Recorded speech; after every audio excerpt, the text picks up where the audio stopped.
नमस्कार। पिछले वीडियो में ऑप्शन कॉन्ट्रैक्ट क्या है और वे फ्यूचर से किस प्रकार अलग हैं, हमने यह चर्चा की थी कि खरीदार के दृष्टिकोण से ऑप्शन कॉन्ट्रैक्ट कैसे काम करते हैं। अब यह समझने के लिए कि विक्रेता के लिए ऑप्शन किस प्रकार काम करते हैं, आइए हम ऑप्शन कॉन्ट्रैक्ट के मामले में कहानी में एक विक्रेता का पक्ष समझने के लिए वही उदाहरण लेते हैं। मान लीजिए कि आप एक स्टॉक पर बियरिश हैं, या आपका विचार यह है कि स्टॉक मौजूदा स्तरों से ऊपर नहीं जाएगा। यह या तो मौजूदा स्तरों के आसपास रेंज बाउंड रहेगा या नीचे चला जाएगा। वह स्टॉक आज 670 रुपये पर ट्रेड कर रहा है। आप 50 रुपये के प्रीमियम पर और 750 रुपये के स्ट्राइक प्राइस पर एक कॉल ऑप्शन को बेचने का निर्णय लेते हैं। तो इसका क्या अर्थ है? इसका अर्थ यह है कि आपके पास एक महीने के बाद उसी शेयर को 750 रुपये पर बेचने की बाध्यता है। चूंकि आप यह बाध्यता लेते हैं, इसलिए आपको प्रीमियम के रूप में 50 रुपये की एक छोटी सी राशि प्राप्त होगी।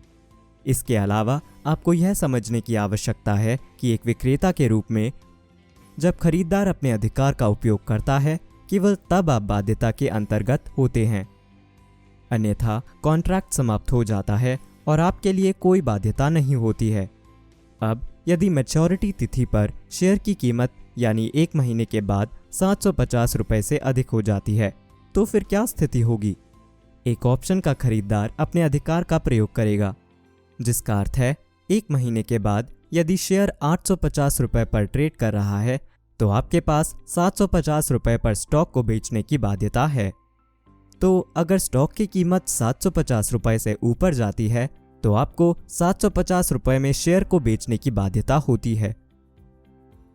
यदि शेयर की कीमत 750 रुपये पर रहती है या उससे कम हो जाती है, तब खरीदार अपने अधिकार का उपयोग नहीं करता है और आप किसी भी बाध्यता के अंतर्गत नहीं होते हैं, क्योंकि कॉन्ट्रैक्ट समाप्त हो जाता है और आपको 50 रुपये का प्रीमियम रखने के लिए मिलता है, जो वास्तव में आपका लाभ होता है। इस प्रकार की एक व्यवस्था का अर्थ यह है कि आप एक ऑप्शन लिख रहे हैं या एक ऑप्शन बेच रहे हैं। इस एग्रीमेंट में शामिल होने के बाद यहाँ केवल 3 संभावनाएं हैं जो हो सकती हैं। पहला केस, स्टॉक की कीमत बढ़ सकती है, जैसे 850 रुपये तक। यदि स्टॉक की कीमत ऊपर जाती है, तो आप 750 रुपये पर स्टॉक को बेचने के लिए बाध्य होते हैं। P&L इस प्रकार दिखेगा।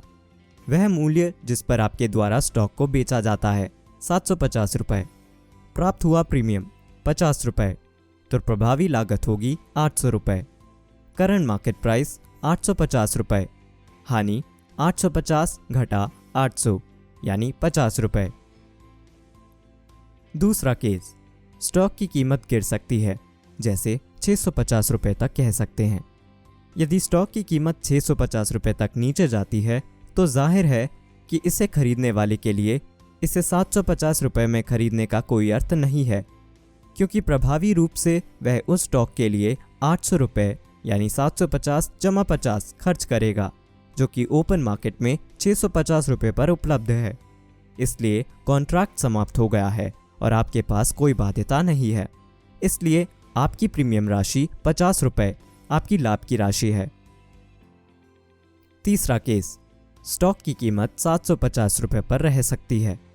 इसी तरह यदि स्टॉक 750 रुपये पर फ्लैट रहता है, तो इसका सीधा सा अर्थ यह है कि आप उस स्टॉक को खरीदने के लिए 800 रुपये का खर्च कर रहे हैं, जो एक खरीदार के दृष्टिकोण से 750 रुपये पर उपलब्ध है। इसलिए फिर से वह 750 रुपये पर शेयर खरीदने के आपके अधिकार का आह्वान नहीं करेगा। इसलिए कॉन्ट्रैक्ट समाप्त हो जाता है और 50 रुपये का प्रीमियम आपका लाभ है। तो हम समझते हैं कि एक ऑप्शन कॉन्ट्रैक्ट में एक व्यक्ति जो चॉइस या अधिकार खरीदने के लिए एक छोटी राशि का भुगतान कर रहा है, वह ऑप्शन खरीदार है, और वह व्यक्ति जो प्रीमियम प्राप्त कर रहा है, वह ऑप्शन विक्रेता या ऑप्शन लेखक है। ऑप्शन विक्रेता द्वारा उठाई जाने वाली रिस्क या हानि बाध्यता को लेने के लिए अग्रीड प्राइस से ऊपर और मूल्य वृद्धि की मात्रा के लिए असीमित होता है। विक्रेता द्वारा अर्जित लाभ प्राप्त प्रीमियम राशि तक सीमित होता है, और वह केवल तभी कमाता है जब कॉन्ट्रैक्ट समाप्त हो जाता है या खरीदार द्वारा उसके अधिकार का प्रयोग नहीं किया जाता है। वीडियो देखने के लिए धन्यवाद।